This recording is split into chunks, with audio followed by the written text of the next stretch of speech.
নির্বাচন সামনে রেখে যে বহু ঘটনা ঘটছে এবং এটা ঘটতেই থাকবে। নির্বাচন শেষ হওয়া, ফলাফল ঘোষণা, ক্ষমতা হস্তান্তর, এটা বোধহয় আর এখন বলার অপেক্ষা রাখে না। জাস্ট সময়ের ব্যাপার, আর তাকিয়ে তাকিয়ে দেখা। পর্দার কুশীলব, আড়ালের কুশীলব যারা, তারা যে দিনরাত মহাব্যস্ত, সেটাও খুব টের পাওয়া যাচ্ছে। দেশের একেবারে অলিগলি হাট বাজারের মানুষও টের পাচ্ছেন যে নির্বাচন নিয়ে বহু খেলাধুলা চলছে। নির্বাচন হওয়া না হওয়া, নির্বাচন কিভাবে হবে, নির্বাচন মেটিকুলাসলি হবে, নির্বাচন মেকানিজমের মাধ্যমে হবে, নির্বাচন শান্তিপূর্ণ হবে, নির্বাচন সমঝোতার হবে, আমি তুমি হবে, বহু রকম ইকুয়েশনের কথাবার্তা মাঠে শোনা যায়। সেই সময় ইনকিলাব মঞ্চ যখন প্রায় 24 ঘন্টার হুলস্থুল পরিস্থিতি ইনকিলাব মঞ্চকে ঘিরে যমুনার আশেপাশে, এবং সেখানে দুইবার যমুনার পাশে একবার, শাহবাগে একবার পুলিশে অ্যাকশন হলো। তাদের প্রায় 40-50 জন আহত হয়েছে বলে দাবি করা হয়েছে। তার মধ্যে তাদের উল্লেখযোগ্য নেতৃস্তরের লোকজন ছিল। সে সময় সোশ্যাল মিডিয়াতে এমনও দেখেছি, সোশ্যাল মিডিয়ায় বলা হচ্ছে যে এই যে পুলিশ যারা অ্যাকশনে গেছে, যে তারা আওয়ামী লীগের পুলিশ, তারা এভাবে ইনকিলাব মঞ্চের লোকজনের উপরে আঘাত করেছে। সেই সময় সোশ্যাল মিডিয়ায় দেখা যাচ্ছে এবং ইনকিলাব মঞ্চের একটা ঘোষণা, সেটা ধরে পত্রিকার রিপোর্ট হেডলাইনটা এরকম: লীগ অ্যাক্টিভেট হয়েছে, সবাই নিরাপদ স্থানে চলে যান ইনকিলাব মঞ্চ। কি বলা হচ্ছে বিস্তারিত? শহীদ শরীফ ওসমান হাদী হত্যার বিচার দাবির আন্দোলনকে কেন্দ্র করে কার্যক্রম নিষিদ্ধ সংগঠন আওয়ামী লীগ সক্রিয়, অ্যাক্টিভ হয়ে উঠেছে বলে দাবি করেছে ইনকিলাব মঞ্চ। একই সঙ্গে উদ্ভূত পরিস্থিতিতে আন্দোলনকারীদের আপাতত নিরাপদ স্থানে চলে যাওয়ার অনুরোধ জানিয়েছে সংগঠনটি। শুক্রবার রাতে, মানে 6 ফেব্রুয়ারি রাতে, ইনকিলাব মঞ্চের অফিসিয়াল ফেসবুক পেজ এবং সংগঠনটির সদস্য ও সচিব আব্দুল্লাহ আল জাবেরের ব্যক্তিগত ফেসবুক আইডি থেকে দেওয়া পৃথক বার্তায় এই সতর্ক বার্তা দেওয়া হয়। ইনকিলাব মঞ্চের বার্তায় বলা হয়, আওয়ামী লীগ অ্যাক্টিভ হয়েছে, তারা সাধারণ জনতার সঙ্গে মিশে পরিস্থিতি অন্যদিকে প্রবাহিত করার চেষ্টা করছে। একদিকে শহীদ ওসমান হাদী হত্যার বিচার এবং অন্যদিকে নির্বাচন বানচালের চেষ্টা চলছে। আপনাদের সবাইকে নিরাপদ স্থানে চলে যাওয়ার জন্য বিশেষ অনুরোধ করা হলো। এদিকে আন্দোলনের কারণে আসন্ন নির্বাচন পিছিয়ে যেতে পারে এমন গুঞ্জন নাকচ করে দিয়েছেন সংগঠনটির সদস্য সচিব আব্দুল্লাহ আল জাবের। অপর এক পোস্টে তিনি স্পষ্ট করে বলেন, নির্বাচন 12 ফেব্রুয়ারি হবে, নির্বাচন হতেই হবে, কোনোভাবে নির্বাচন বানচাল করতে দেয়া হবে না। এর আগে শুক্রবার বিকেলে রাজধানী ইন্টারকন্টিনেন্টাল মোড় এলাকায় হাদী হত্যার বিচার দাবিতে মিছিলে পুলিশের বাধা ও সাউন্ড গ্রেনেড নিক্ষেপের ঘটনায় রণক্ষেত্রে পরিণত হয় এলাকাটি। এই সংঘর্ষে জাবের সহ সংগঠনটির বেশ কয়েকজন নেতা আহত হন। ইনকিলাব মঞ্চ এই যে এখন বলছে যে এর মধ্যে আওয়ামী লীগ অ্যাক্টিভেট হয়েছে, জনগণের সঙ্গে মিশে গেছে, তারা তাদের মানুষজনকে নিরাপদে চলে যেতে বলছে, এটা নির্বাচনের 5-6 দিন আগে আসলে কিসের ইঙ্গিত? তারা আওয়ামী লীগকে এখানে টেনে এনেছে, আওয়ামী লীগ দেখতে পাচ্ছে, আবার তাদের পুলিশ আছে, তাদের প্রশাসন আছে। পুরো বিষয়টাই একটা কোথায় যেন জটিলতার, খুব জট পাকানো পরিস্থিতির মধ্যে গড়িয়ে যাওয়ার উপক্রম।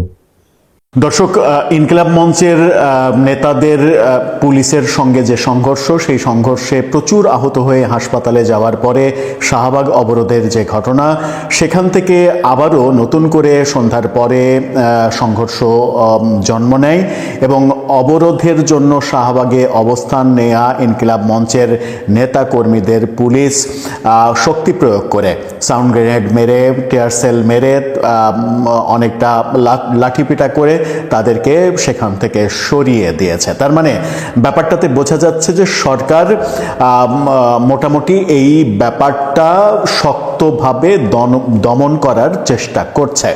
এই খবরগুলো নিশ্চিত করছে দৈনিক প্রথম আলো সহ বেশিরভাগ গণমাধ্যম। এই খবরটা যখন তারা নিশ্চিত করছে, তখন বিভিন্ন ভিডিও ছড়িয়ে পড়তে আমরা দেখছি, যার মধ্যে বেশ সাম্প্রতিক সময়ে পরিচিত মুখ, ঢাকা বিশ্ববিদ্যালয়ের চা বিক্রেতা হিসেবে পরিচিতি পাওয়া মহিউদ্দিন রনি, যিনি পরবর্তীতে এমপি নির্বাচনও করতে চাইলেন, তার আগে ডাকসু নির্বাচন করতে চাইলেন, সেই রনিকে পুলিশ বেধড়ক পিটিয়েছে সেরকম ভিডিও সামাজিক যোগাযোগ মাধ্যমে ভাইরাল হয়েছে।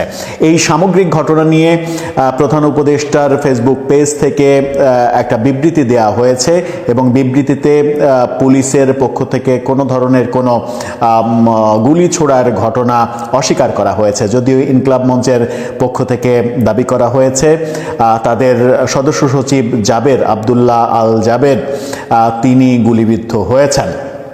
এই খবরগুলোর সাথে যেটা নতুন করে যুক্ত হয়েছে সেটা হচ্ছে ইনকিলাব মঞ্চ জাবের নিজেই একটা ফেসবুক লাইভ করেছেন সঙ্গে আরও 3 জনকে নিয়ে। ডাকসু নেত্রী জুমা, রাকসু নেতা সালাউদ্দিন আম্মার সহ আরেকজনকে নিয়ে ফেসবুক লাইভ করেছেন।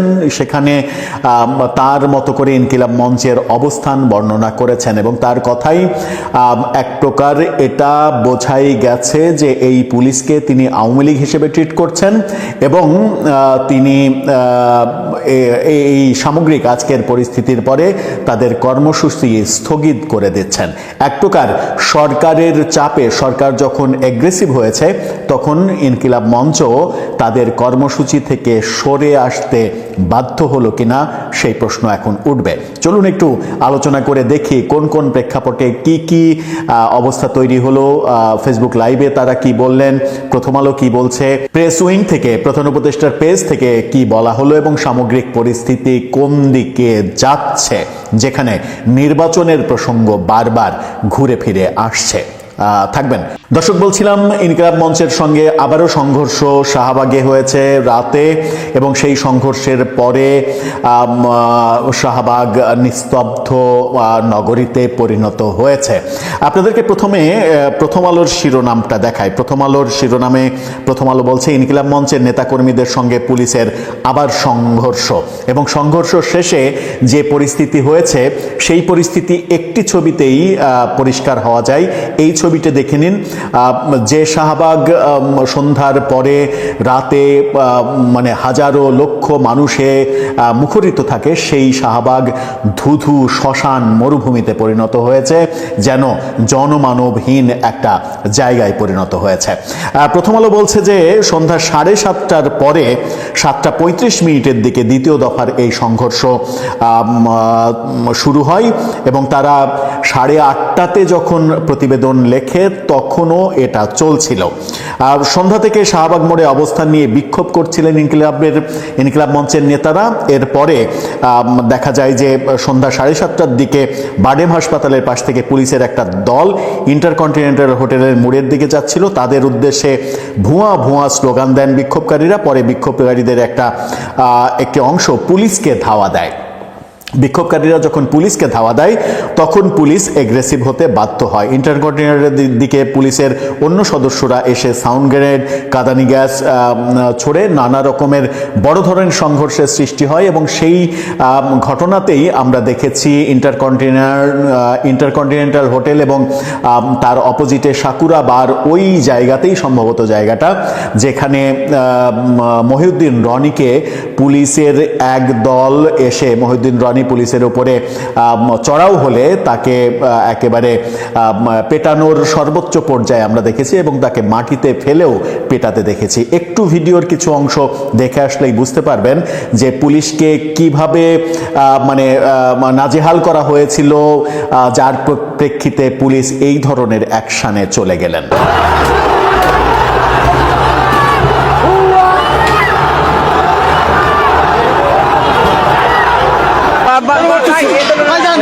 কেন মারতেছেন আপনারা? মহিউদ্দিন রনি কিন্তু এই মুহূর্তে এইরকম ঘটনা যখন ঘটছে, এরকম ঘটনার দৃশ্য যখন আমরা দেখছি তখনই অভিযোগ করা হচ্ছে এই পুলিশ শেখ হাসিনার পুলিশ। অন্যদিকে মজার ব্যাপার যেটা সেটা হচ্ছে যে এই যে গুলির ঘটনা, গুলি করা হয়েছে সহ বিভিন্ন কিছু হচ্ছে এবং সারাদিনের যে খবর সেই খবর বিশ্ব মিডিয়ায় ছড়িয়ে পড়েছে। টাইমস অফ ইন্ডিয়ার একটা প্রতিবেদন দেখে নিন। টাইমস অফ ইন্ডিয়া বলছে Bangladesh crisis, sound grenades and tear gas gas used on protester near Yunus residence. আন্তর্জাতিক বহু গণমাধ্যমে এই খবরগুলো আসছে। এই খবরগুলো যখন আসছে তখন প্রধান উপদেষ্টার পেজ থেকে একটা বিবৃতি দিয়েছে। সেই বিবৃতিতে তারা এই ঘটনায় গুলিবিদ্ধ হওয়ার যে দাবি করা হচ্ছে, জাবেরের পক্ষে যে দাবি করা হচ্ছে জাবের গুলিবিদ্ধ হয়েছেন পায়ে, সেটা প্রধান উপদেষ্টার প্রেস উইং থেকে অস্বীকার করা হচ্ছে। তাদের পোস্টটা দেখে নিন। সেখানে তারা শুরু করেছে এভাবে যে ইনকিলাব মঞ্চের ব্যানারে রাষ্ট্রীয় অতিথি ভবন যমুনার সামনে বিক্ষোভ করা হয়।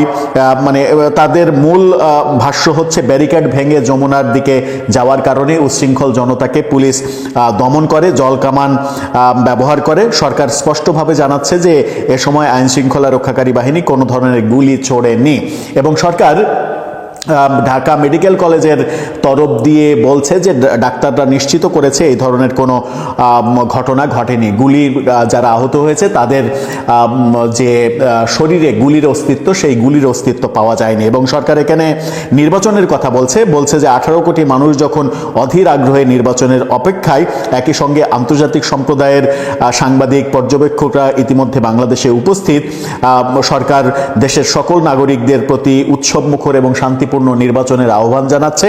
এরকম ব্যাপার আমরা দেখছি। অর্থাৎ সরকার থেকে পরিষ্কারভাবে অস্বীকার করা হচ্ছে যে কোনো ধরনের কোনো গুলি পুলিশ ছোড়েনি। ডিএমপির পক্ষ থেকেও দাবি করা হয়েছে কোনো গুলি, কোনো আগ্নেয়াস্ত্র পুলিশ ব্যবহার করেনি, বরং পুলিশের বহু সদস্য আহত হওয়ার ঘটনা ঘটেছে এবং ডিসি মাসুদ, রমনাজনের যিনি ডিসি, তিনি আহত হয়েছেন।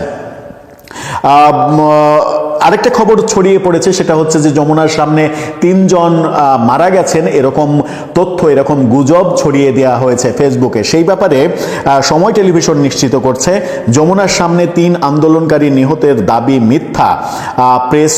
সিএ প্রেস উইং ফ্যাক্টস, অর্থাৎ ফ্যাক্ট চেকিংয়ে দেখা গেছে যে এটা গুজব, এটা মিথ্যা।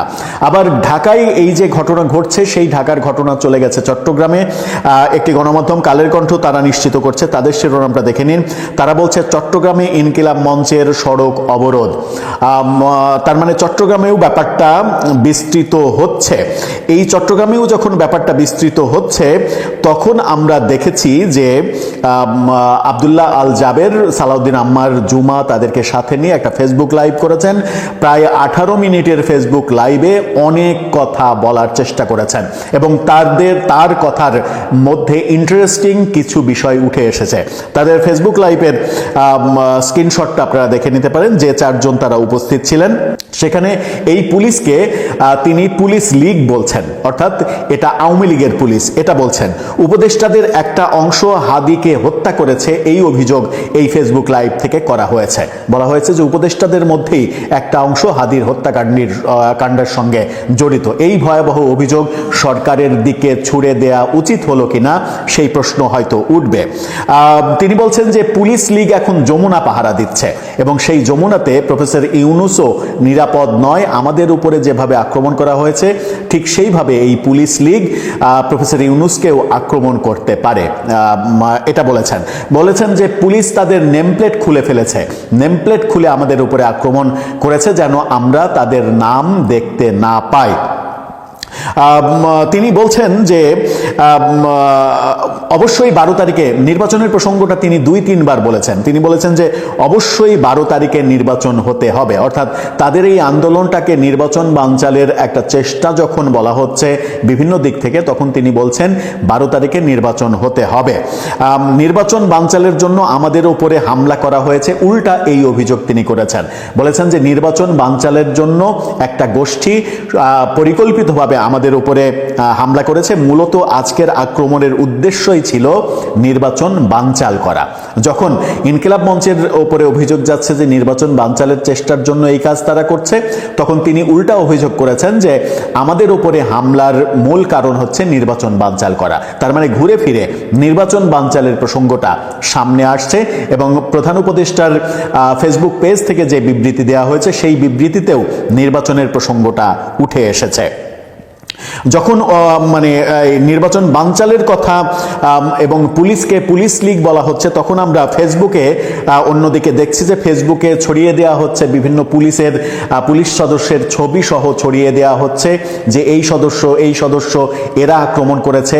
এবং 2024-এর জুলাই আগস্টের আন্দোলনে পুলিশকে যেভাবে মেরে ব্রিজে ঝুলিয়ে রাখা হয়েছিল সেই ছবি আবার পোস্ট করা হচ্ছে। পোস্ট করে এরকম বলা হচ্ছে যে এদের পরিণতি এটাই হওয়া উচিত কিংবা এটাই হবে। তার মানে পুলিশকে আবারও হুমকি দেয়া হচ্ছে। ফেসবুকে এই ধরনের কর্মকাণ্ড যারা করছে, এটা কারা করছে এই ব্যাপারেও সরকারের বোধহয় দৃষ্টি দেওয়া উচিত। তিনি বারবার বলেছেন যে যমুনাতে প্রফেসর ইউনূস সেফ না, হাসিনার পুলিশ ফিরে এসেছে, এটা তিনি বলছেন।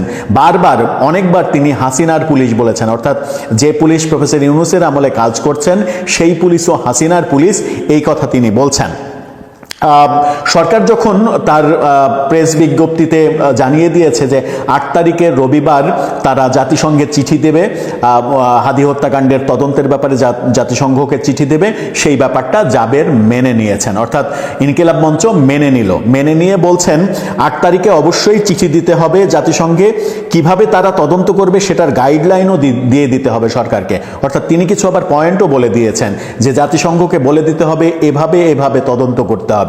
তার মানে সেই গাইডলাইনের মাধ্যমে এরকমও কথা আসতে পারে যে জাতিসংঘকে এক ধরনের নির্দেশিকা দিয়ে দেয়া যে এই পথে এইভাবে তদন্ত করতে হবে এবং তদন্ত করে এই রেজাল্ট বের করতে হবে। সেটা যদি মিনিং বের করে কেউ, তাহলে কিন্তু তাকে দোষারোপ করা যাবে না। এবং তিনি বলেছেন, শর্ত হিসেবে বলেছেন যে চিঠি জাতিসংঘে দেয়া হবে সেই চিঠি আমাদেরকে আগে দেখাতে হবে। তিনি অভিযোগ করেছেন, যখন প্রধান উপদেষ্টার পেজ থেকে অভিযোগ অস্বীকার করা হচ্ছে যে কোনো ধরনের কোনো গুলির ঘটনা ঘটেনি, তখন তিনি অভিযোগ করছেন আমাদের গুলি করেছেন আজকে, কালকে আমাদের মেরে ফেলবেন হয়তো। তিনি বলছেন যে এই আক্রমণে কিছু রাজনৈতিক দলের পক্ষ থেকে উল্লাস করা হচ্ছে, তাদের ভোটে হারাতে হবে। অর্থাৎ 12 তারিখের যে নির্বাচন, সেই নির্বাচন অবশ্যই হতে হবে।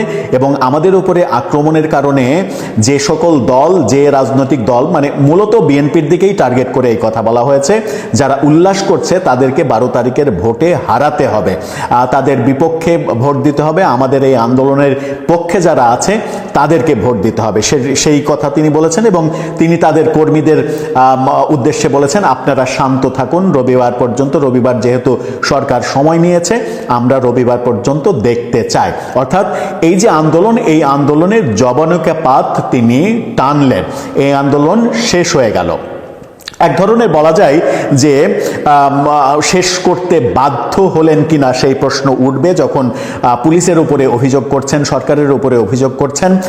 তখন পুলিশের মানে অতি আক্রমণাত্মক যে মনোভাব, সেই মনোভাবের প্রেক্ষিতেই ইনকিলাব মঞ্চ বাধ্য হলেন কিনা,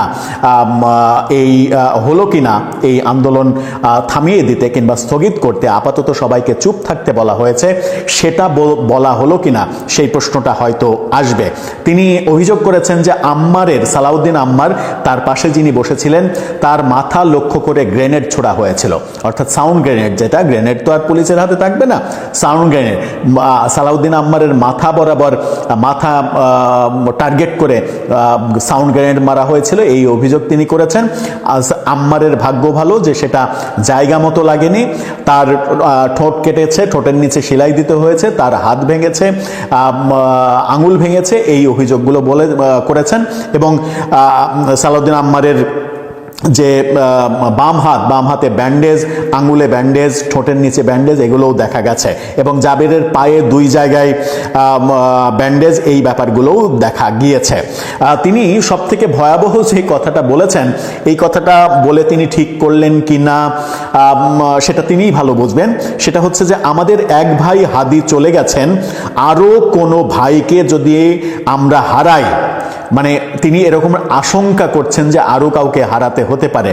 তিনি বলছেন তবুও নির্বাচন হবে। অর্থাৎ আমরা যদি আরও কোনো ভাইকে হারাই, তবুও নির্বাচন হতে হবে। আশা করি পরবর্তী সরকার এসে এই ব্যাপারে পদক্ষেপ নেবে, তা না হলে তাদের জীবন আমরা জাহান্নাম করে দেব। অর্থাৎ এই আন্দোলনের ব্যাপারটা যে পরবর্তী সরকার পর্যন্ত চলে গেল আজকে এই ফেসবুক লাইভে, সেটাই প্রমাণিত হয় যে এই সরকারের আমলে আর এই দাবি পূরণ হবে না, যেহেতু পরবর্তী সরকারের উপরে তিনি ছাড়ছেন এবং পরবর্তী সরকার যদি তাদের দাবি মেনে না নেয় তাহলে তাদের জীবন জাহান্নাম বানিয়ে দিতে হবে। যদিও তিনি সরাসরি এই লাইভে একটা নির্দিষ্ট পক্ষের, কোনো দল না বলে একটা নির্দিষ্ট পক্ষের পক্ষে মানুষকে ভোট দেওয়ার আমন্ত্রণ জানিয়েছেন এবং সেই পক্ষটা কারা সেটা আমরা খুব ভালোভাবেই বুঝতে পারি, তার কথাতে আমরা বুঝেছি। এদিকে জাবেরের একটা ফেসবুক পোস্ট খুবই আলোচিত হয়েছে, সেই ফেসবুক পোস্টটা আপনারা দেখে নিতে পারেন। সেখানে তিনি বলছেন লীগ অ্যাক্টিভ হয়েছে, তারা সাধারণ জনতার মাঝে সাথে মিশে পরিস্থিতি অন্যদিকে প্রবাহের চেষ্টা করছে। শহীদ ওসমান হাদি হত্যার বিচার এবং নির্বাচন বানচালের চেষ্টা চলছে, আপনাদের সবাইকে নিরাপদ স্থানে চলে যাওয়ার জন্য অনুরোধ করা হলো।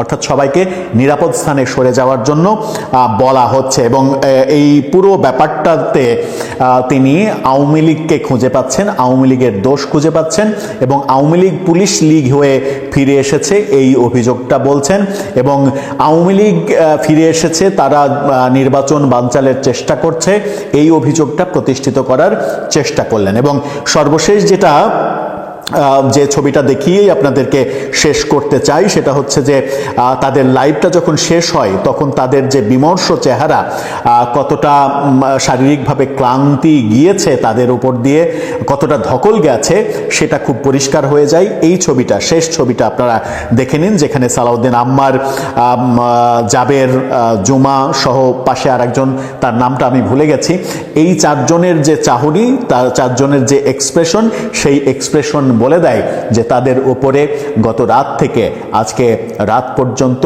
প্রচণ্ড ধকল গেছে এবং এই ধকলটা তারা নিতে পারছেন না, হয়তো নিতে পারছেন না বলে আন্দোলনটা আপাতত স্থগিত করলেন। তবে আমরাও চাই ওসমান হাদির যে হত্যাকাণ্ড তার সুষ্ঠু বিচার হোক, বিচারে যারা দোষী তাদের যেন শাস্তির আওতায় আনা হয়, যেন এই ধরনের অনাকাঙ্ক্ষিত কোনো ঘটনা বাংলাদেশে আর না ঘটে। আর নির্বাচনের প্রসঙ্গ বারবার আসছে, তাদের কথাতেও উঠে আসছে। আমরা প্রত্যাশা করব যে নির্বাচন বানচালের চেষ্টা কোনো পক্ষই করবেন না এবং করে এটা বোঝাবেন না যে নির্বাচন বানচালের চেষ্টা করা হচ্ছে শুধুমাত্র এই কারণে যে নির্বাচনে পরাজয়টা নিশ্চিত জেনেই। দর্শক, আপনার কি মনে হয়? আপনার মতামত জানিয়ে লিখতে পারেন আমাদের কমেন্ট বক্সে।